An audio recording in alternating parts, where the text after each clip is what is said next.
வணக்கம். தமிழ்நாட்டுல வானிலை ஒரு பெரிய திருப்புமுனைக்கு வந்திருக்கு.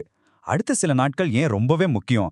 அதுவும் அக்டோபர் மாசம் நமக்கு என்னென்ன கொண்டு வரப்போகுது, வாங்க இத பத்தி விரிவா பார்க்கலாம். சரி, நம்ம எல்லாருக்குமே மனசுல இருக்கிற ரெண்டே கேள்வி இதுதான். இந்த வெயில் எப்பதான் குறையும்? நல்ல கனமழை எப்பதான் வரும்? வாங்க இதுக்கான பதில்களை ஒன்னொல்லா பார்க்கலாம். எந்த ஒரு மாற்றத்தையும் புரிஞ்சுக்கிறதுக்கு முன்னாடி இப்போ நிலைமை எப்படி இருக்குன்னு பாத்திரலாம் இல்லையா? செப்டம்பர் 29 நிலவரப்படி பார்த்தா தமிழ்நாட்டுல ஒரு விதமான அமைதி நிலவிட்டு இருக்கு.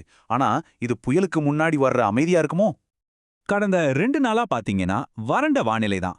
வானம் ரொம்ப தெளிவா இருக்கு, கூடவே பகல் நேரத்துல வெயிலும் அதிகமாகுது. ஆனா இந்த அமைதியான சூழல்னா வரப்போற ஒரு பெரிய மாற்றத்தோட முதல் அறிகுறி. தமிழ்நாடு முழுக்க வறட்சியா இருந்தாலும் ஒரு சில இடங்கள்ல மட்டும் மழை எட்டி பார்த்திருக்கு. குறிப்பா சொல்லணும்னா நீலகிரி மாவட்டத்துல பந்தலூர் பகுதியில 4 சென்டிமீட்டர் வரைக்கும் மழை பதிவாயிருக்கு. இது பெரும்பாலும் மேற்கு தொடர்ச்சி மலையை ஒட்டிய பகுதிகளுக்கு மட்டுமே நடக்கிற ஒரு விஷயம். சரி, இப்ப வரப்போற அடுத்த 2 நாட்கள் இத வெறும் வெப்பமான நாட்களா மட்டும் பார்க்காதீங்க. இது நமக்கு கிடைச்சிருக்க ஒரு முக்கியமான வாய்ப்பு, ஒரு கோல்டன் ஆப்பர்ச்சுனிட்டி. இந்த டைம்லைனை பாருங்க, ரொம்ப சிம்பிள். செப்டம்பர் 30, அக்டோபர் 1 இந்த 2 நாளும் வானிலை ட்ரையா தான் இருக்கும். ஆனா அக்டோபர் 2 அப்போதான் கதையே ஆரம்பிக்குது, புயல் தொடங்குது. சோ இந்த 2 நாள் இடைவெளியை நம்ம எப்படி சரியா பயன்படுத்திக்க போறோங்கிறது தான் இங்க ரொம்ப முக்கியம். அது மட்டும் இல்ல, இந்த 2 நாளும் வெப்பநிலை இயல்பை விட 1லிருந்து 2 டிகிரி செல்சியஸ் வரைக்கும் அதிகமாகவே இருக்கும். அதனால உங்களுக்கு ஏதாவது முக்கியமான வெளிவேலை இருந்துச்சுன்னா அதை முடிச்சுக்கிறதுக்கு இதுதான் கடைசி சான்ஸ். இதை நல்லா ஞாபகத்துல வச்சுக்கோங்க. சரி, இப்ப நம்ம எல்லாரும் ஆவலா எதிர்பார்த்துட்டு இருக்கிற அந்த அக்டோபர் மாற்றத்தை பத்தி பார்த்திடலாம். அக்டோபர் முதல் வாரத்துல வெப்பச்சலன இடிமழை ரொம்ப தீவிரமாக போகுது. வெப்பச்சலன மழை, இந்த வார்த்தையை நம்ம அடிக்கடி நியூஸ்ல கேட்போம். ஆனா அப்படின்னா என்ன? ரொம்ப சிம்பிளுங்க. பகல் நேரத்துல பூமி நல்லா சூடாகும் இல்லையா? அப்ப சூடான காத்து அப்படியே மேலே எழும்பும். அப்படி மேலே போற காத்து பெரிய கார்மேகங்களா உருவாகி சாயங்காலமோ இல்ல ராத்திரியோ இடி மின்னலோட மழையா கொட்டும். அவ்வளவுதான் விஷயம். சரி, இந்த மழை ஏன் இவ்ளோ பவர்ஃபுல்லா இருக்க போகுது? அதுக்கு காரணம் அக்டோபர் 1ஆம் தேதி வடக்கு வங்கக்கடல்ல உருவாகிற ஒரு காற்றழுத்த தாழ்வு பகுதி. அதுதான் இந்த இடிமழைக்கு தேவையான ஈரப்பதத்தை வாரி வழங்கி ஒரு பெட்ரோல் மாதிரி செயல்பட்டு மழையை இன்னும் வலுப்படுத்த போகுது. அப்போ அக்டோபர் 2ஆம் தேதியிலிருந்து 7ஆம் தேதி வரைக்கும் நாம எதுக்கெல்லாம் ரெடியா இருக்கணும்?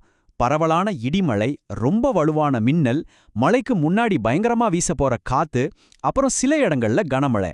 இதுக்கெல்லாம் நாம தயாராக இருக்கணும். ஓகே, மழை வரும்னு சொல்லியாச்சு. ஆனா எங்க, எப்ப வரும்? இதுதானே உங்க கேள்வி. ஏன்னா தமிழ்நாட்டுல எல்லா இடத்துலயும் ஒரே மாதிரி மழை பெய்யாது. இங்க பாருங்க, இந்த அட்டவணை ரொம்ப தெளிவா சொல்லுது. உள் மாவட்டங்கள்ல மாலை நேரத்துல மழை ஆரம்பிக்கும். ஆனா அதே மேகங்கள் மெதுவா நகர்ந்து கடற்கரை மாவட்டங்களுக்கு வரும்போது இரவு இல்லனா நள்ளிரவு ஆயிரும். அதனாலதான் இந்த நேர வித்தியாசம். இத புரிஞ்சுக்கிட்டா நாம முன்கூட்டியே தயாராகலாம். கடைசியா ரொம்ப ரொம்ப முக்கியமான ஒரு பகுதிக்கு வந்திருக்கோம். இந்த வானிலை மாற்றத்தால அதிகம் பாதிக்கப்பட வாய்ப்பு இருக்கிற நம்ம விவசாயிகளுக்கான சில வழிகாட்டுதல்கள். இந்த 2க்கும் இருக்கிற வித்தியாசத்தை பாருங்க. அக்டோபர் 1ஆம் தேதி இரவு வரைக்கும் நேரம் நம்ம பக்கம், வானிலை நமக்கு ரொம்ப சாதகமா இருக்கும். ஆனா அக்டோபர் 2ஆம் தேதியிலிருந்து நிலைமை அப்படியே தலைகீழா மாறப்போகுது. மழை கண்டிப்பா விவசாய பணிகளை பாதிக்கும். அதனால விவசாயிகள் கண்டிப்பா இந்த 3 விஷயத்த பண்ணணும். நம்பர் 1, அடுத்த 2 நாளுக்குள்ள அறுவடை, விதைப்பு, உரம் போடுறதுன்னு எல்லா வேலையும் முடிச்சிடுங்க. நம்பர் 2, அக்டோபர் 2ஆம் தேதிக்கு அப்புறம் அறுவடை செஞ்ச தானியங்களை 1 நிமிஷம் கூட தாமதிக்காம பாதுகாப்பான இடத்துக்கு மாத்திடுங்க. நம்பர் 3, ஈரப்பதம் அதிகமாகிறதால பயிர்களை நோய் மற்றும் பூச்சி தாக்குதலிலிருந்து பாதுகாக்க தொடர்ந்து கண்காணிக்கணும். பாருங்க, இந்த வரியை மறுபடியும் சொல்றேன். அக்டோபர் 1ஆம் தேதி இரவு வரைக்கும் வானிலை மிக சாதகமாக இருக்கும். இதை விட தெளிவா சொல்லவே முடியாது. சோ இந்த வாய்ப்பை முழுமையா பயன்படுத்துறது தான் புத்திசாலித்தனம். மிஸ் பண்ணிடாதீங்க. சரி, அக்டோபர் முதல் வாரம் இப்படி இருக்கும்னு நமக்கு தெரிஞ்சிடுச்சு. ஆனா மாசம் முழுசும் இப்படியே தான் இருக்குமா? இதுதான் அடுத்த பெரிய கேள்வி. இதுக்கான விரிவான மாதாந்திர அறிக்கை கூடிய சீக்கிரம் வருது. அதை தவற விடாம பார்க்க எங்களோட தொடர்ந்து இணைஞ்சிருங்க. நன்றி.